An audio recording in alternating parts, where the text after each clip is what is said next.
Hi, and welcome here to Heal Within with me, Dr. Evette Rose, trauma therapist and also creator of metaphysical anatomy technique. And this podcast is your safe space to explore emotional learning, nervous system repair, and also deep inner transformation. And if you are ready to go deeper and you would like to be also supported on your journey, you can always book a one-on-one session with me or with any of my certified meta-psychology coaching practitioners. Or you can even join any of our upcoming live events, workshops, and or retreats at metaphysicalanatomy.com.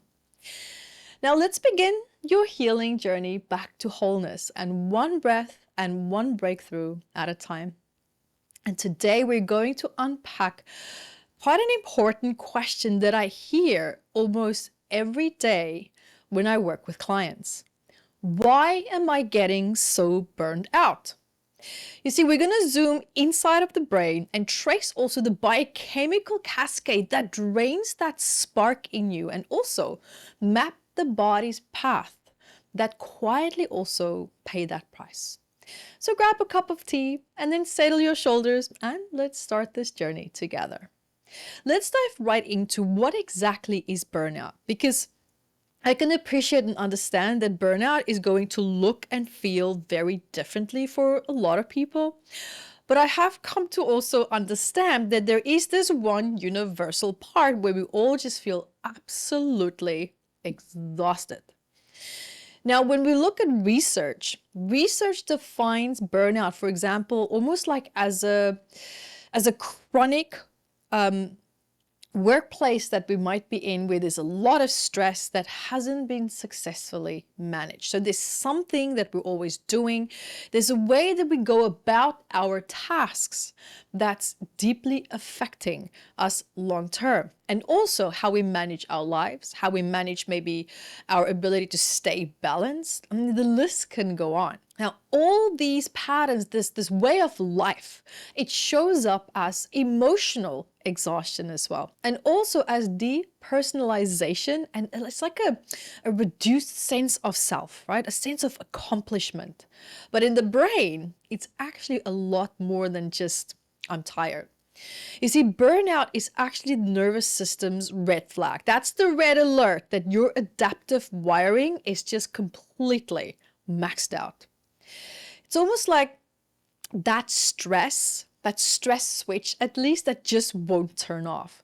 Now, when you become aware of that, you know that your HPA axis is completely in overdrive. It's almost like, picture your inner alarm system, right? That's when we have the hypothalamus pituitary adrenal. That's the HPA axis, right? So when pressure starts to mount, it almost like bathes the body in cortisol to mobilize energy. Now, in healthy spurts, that hormone is actually life-saving. It's not a bad thing. But under this relentless deadlines, the HPA axis, it gets almost like jammed on, flooding tissues in the body with cortisol 24/7. And what happens now is when we look, for example, at recent integrative reviews, they show that this dysregulation is now almost like an epidemic in professional burnout. Like, it's almost like linking prolonged cortisol surge to immune suppression and also mood collapse. So when we start to talk about burnout or chronic stress, most people assume that it's actually about feeling tired or mentally drained. But really the truth is, the effects of ongoing stress, it goes much deeper than that. It's actually reshaping the structure and the function of your brain itself.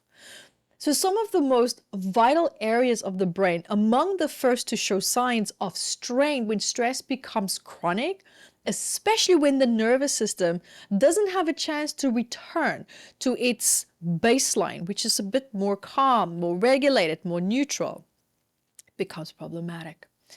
Let's look at some of the brain regions that's most affected and what that means for you, and also for how you think, feel, and also function. So the first part that's also affected is the prefrontal cortex. We call that almost like the CEO of your brain. Now, this prefrontal cortex is located at the front part of the brain. This is your internal executive. So that's like responsible for, let's say, higher order thinking, decision making, regulating your emotions, problem solving, and also planning, and also that impulsive control. But now chronic stress, it literally shrinks this area by reducing the gray matter and the volume of that, weakening the synaptic connections. Now, this is largely due to that prolonged exposure to cortisol and the body's primary stress hormone. Now, when this region is now under fire and it's under pressure, you can actually start to struggle to concentrate, organize your thoughts, manage your emotions, or even perform simple tasks. So people often describe this experience as like, and I don't know if you can relate, but I definitely can. It's almost like, oh God, I can't think straight, right? It's not in your imagination. Your brain's core decision-making center is actually being hijacked. Now, apart from the prefrontal cortex, we also have the amygdala. We can call it, say, the smoke detector. That's now in overdrive. It's like that smoke detector alarm that's going off, and even though you switch it off and there's no more smoke, it still goes beep, beep, beep, beep. That's what's happening with the amygdala. So when we look at that part of the brain, that also scans for danger. So it's your early warning system that's now always on alert, right? It's there to protect you. It has good intentions. But under chronic stress, the amygdala becomes hyperactive and over-responsive. And now it also grows in size and actually strengthens connections for fear-related networks, while actually weakening its communication with the rational, calming influence of the prefrontal cortex. Now you can already see how this imbalance, it fuels emotional reactivity, anxiety, and even panic. Everything now can start to feel like a threat, even when it's not. You might find yourself even overreacting, easily getting irritated, feeling a little bit snappy, or stuck in cycles of that feeling of dread. When is the other shoe going to drop? That's your amygdala overworking, and it's whispering or it's screaming, you are not safe. Then we also have the hippocampus. This is the memory librarian that's losing access.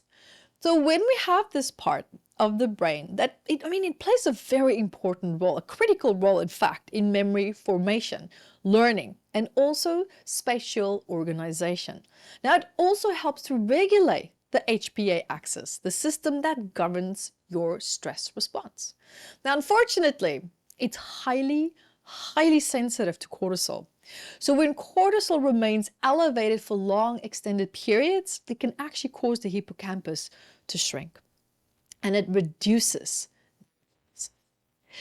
And that's the creation of new brain cells. This is going to lead to what? Forgetfulness, difficulty retaining information, and feeling disorientated.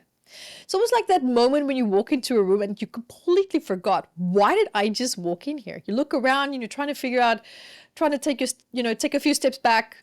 Maybe it will trigger the memory and it just doesn't come back, right? But it can also mean that when you're constantly misplacing your keys, this is a sign that your hippocampus might be under strain. It's not just aging, it's actually stress-related brain wear and tear. Another important point that I would like to touch on is our network connectivity, right? That's when the brain really stops talking to itself. So beyond these individual regions, chronic stress also disrupts neural networks. This is now the ways the different parts of your brain actually also communicate.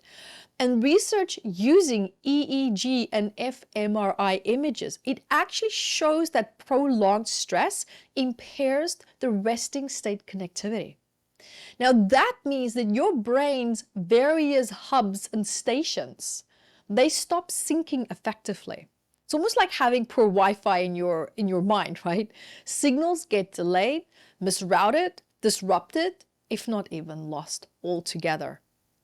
So you see, that will come forward as brain fog, delayed reaction times, indecisiveness, and this sluggish mental state.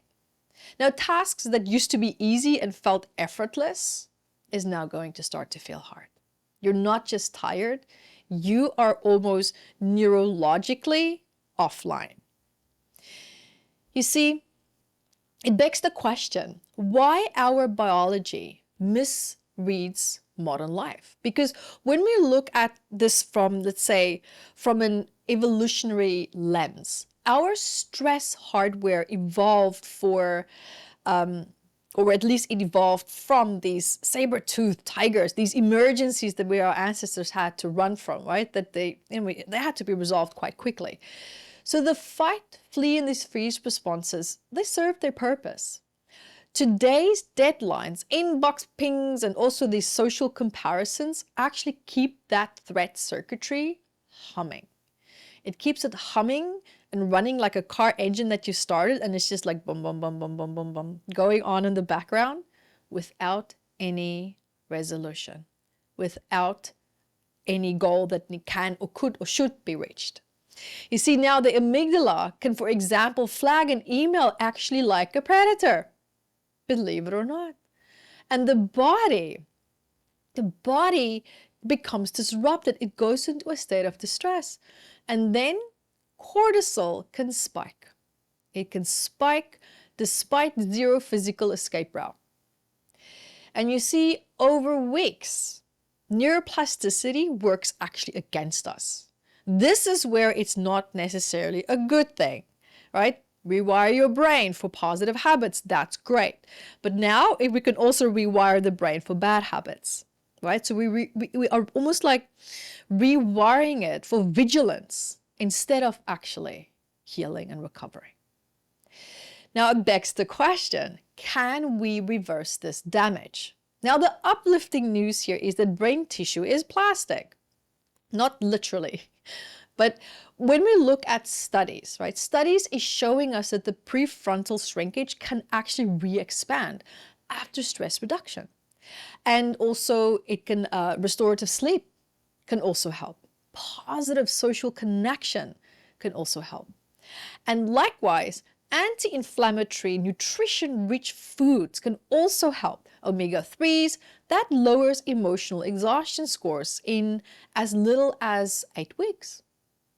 That's pretty powerful. Now, when we look at another step that I would like to touch on here, quick nervous system resets that we also can look at, and this can also be a teaser maybe for another episode, because I think more deserves or should be said for this as well. But what I love is vagus nerve breathing, right? That 6 seconds exhale that can stimulate the parasympathetic tone. Another one for me that is so important is sunlight. Sunlight anchoring really helps me. That morning light actually calibrates cortisol circadian peak. It really can help. And micro pauses.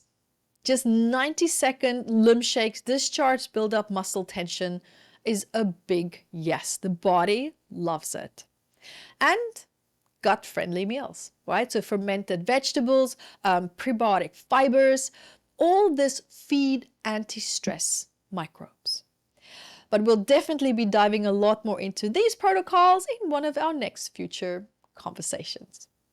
Now remember, if your burnout is whispering or whether it's maybe shouting inside of your body, remember that those signals are evidence of actually a brilliant system that's asking for recalibration, not proof of your personal failure.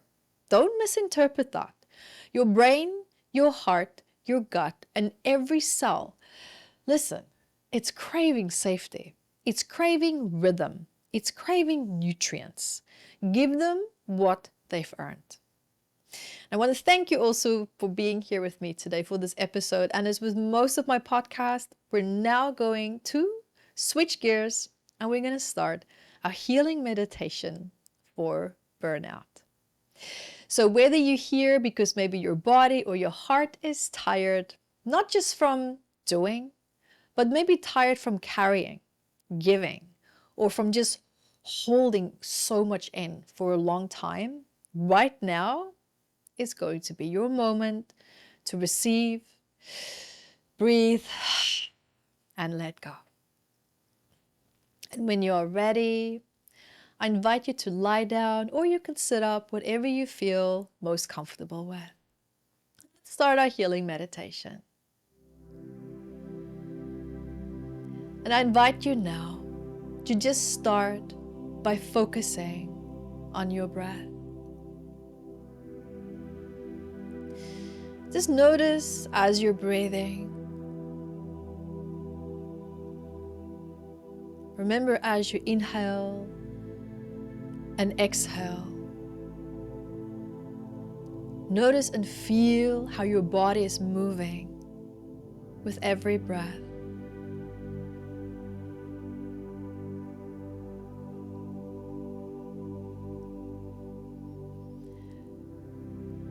And notice and see if you can become so still that you can feel your heartbeat without touching your heart.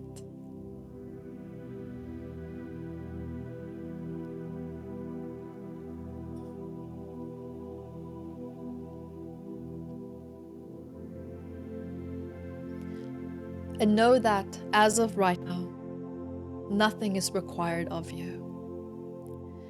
There is nowhere that you need to be right now.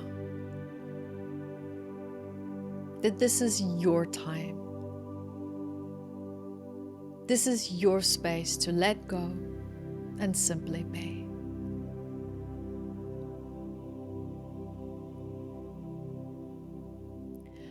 And taking a nice, slow breath in through your nose. And then a long, gentle exhale through your mouth. Very good. And again, breathe in the nose. Out the mouth. Letting go of that tension as you exhale.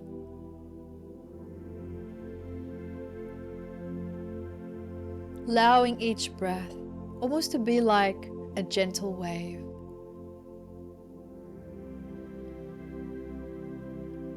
Washing away the residue of stress, layer by layer.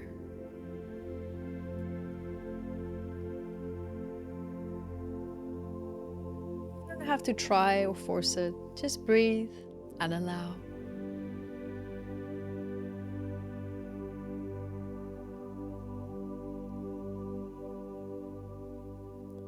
I invite you now to bring your attention to your body. Notice the points where you are supported by the ground or seat.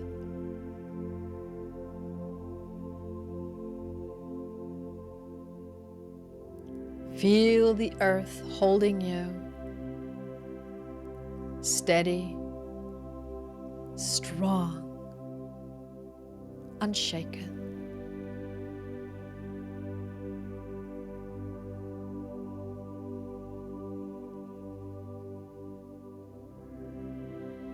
And I invite you now to softly scan your body, starting from the top of your head. Notice maybe if there's any tightness in your forehead or jaw.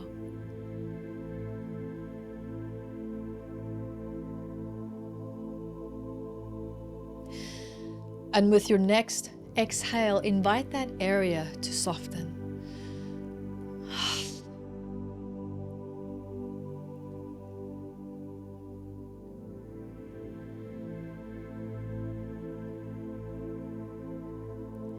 And now, scan down to your neck, your shoulders. Are they carrying too much? Let them drop just a little bit. Let gravity do the holding now.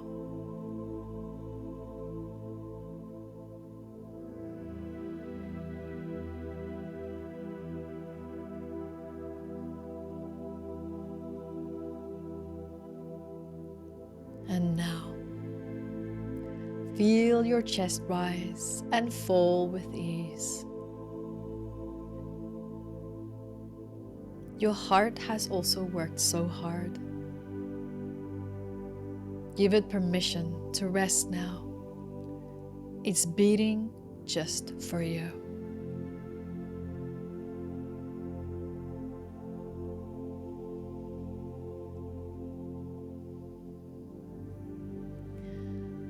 And let your belly relax, unguarded. Your arms, your hands, your fingers loosened.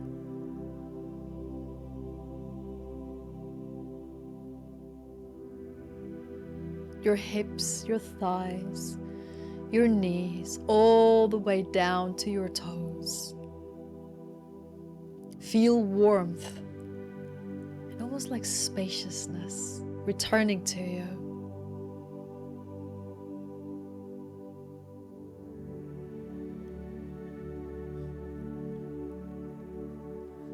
And I invite you now to imagine a soft golden light at the base of your spine. With every breath, this light moves upward, flowing through your nervous system. It's calming, repairing, touching every nerve that has been stressed and stretched.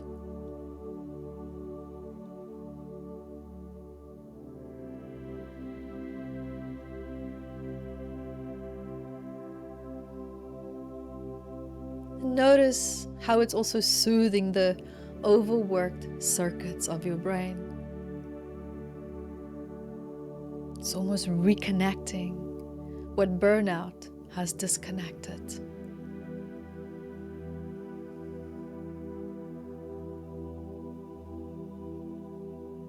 And as this golden light reaches your heart, imagine it expanding outward,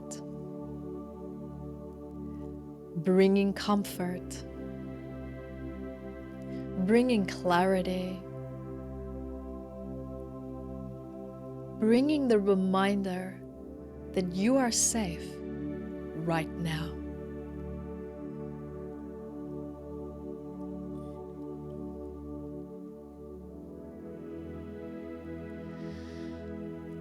And allowing your vagus nerve, your body's calming pathway, to activate.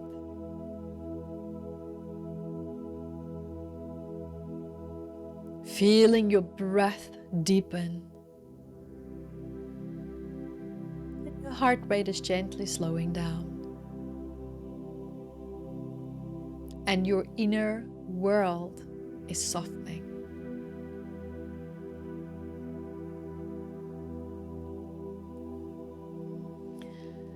And now gently repeat these affirmations silently or out loud.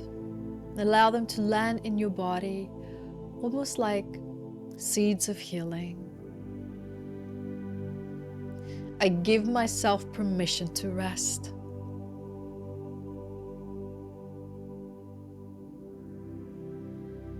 It is safe to slow down.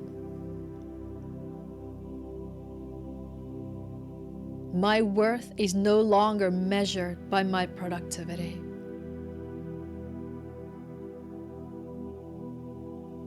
I'm allowed to take up space, even in stillness.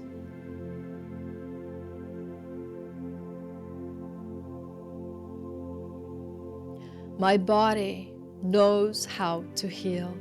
I trust its wisdom.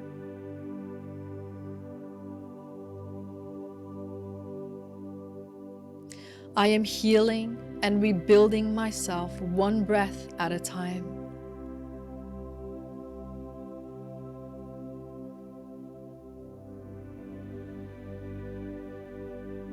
I am enough as I am, and what I do is good enough. Taking a nice deep breath and allowing these words to settle in your heart. And they almost come to rest like a soft blanket on your nervous system.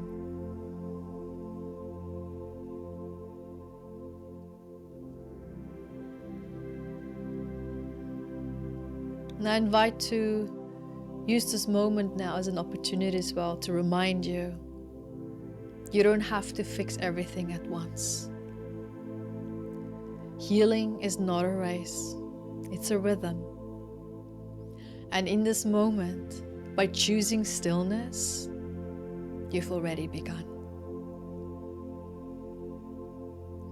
Take another nice deep breath. And as you're exhaling, finding yourself gently easing back into the present moment. Feeling the surface beneath your body. Following my voice back into the room, into the here and now. You can winkle your fingers and your toes gently. And when you're ready, you can open your eyes, carrying with you the peace, the presence, and the permission to keep resting as you need. And remember also that you are not alone. You are healing, one step at a time, one breath at a time. An affirmation for today is I gracefully flow with the rhythm of life at my own pace. And if this episode touched you, then please share it with someone on their healing journey. And as always, breathe deep, listen within, and stay gently curious. Thank you for being here with me today. And until next time, be the light that you are.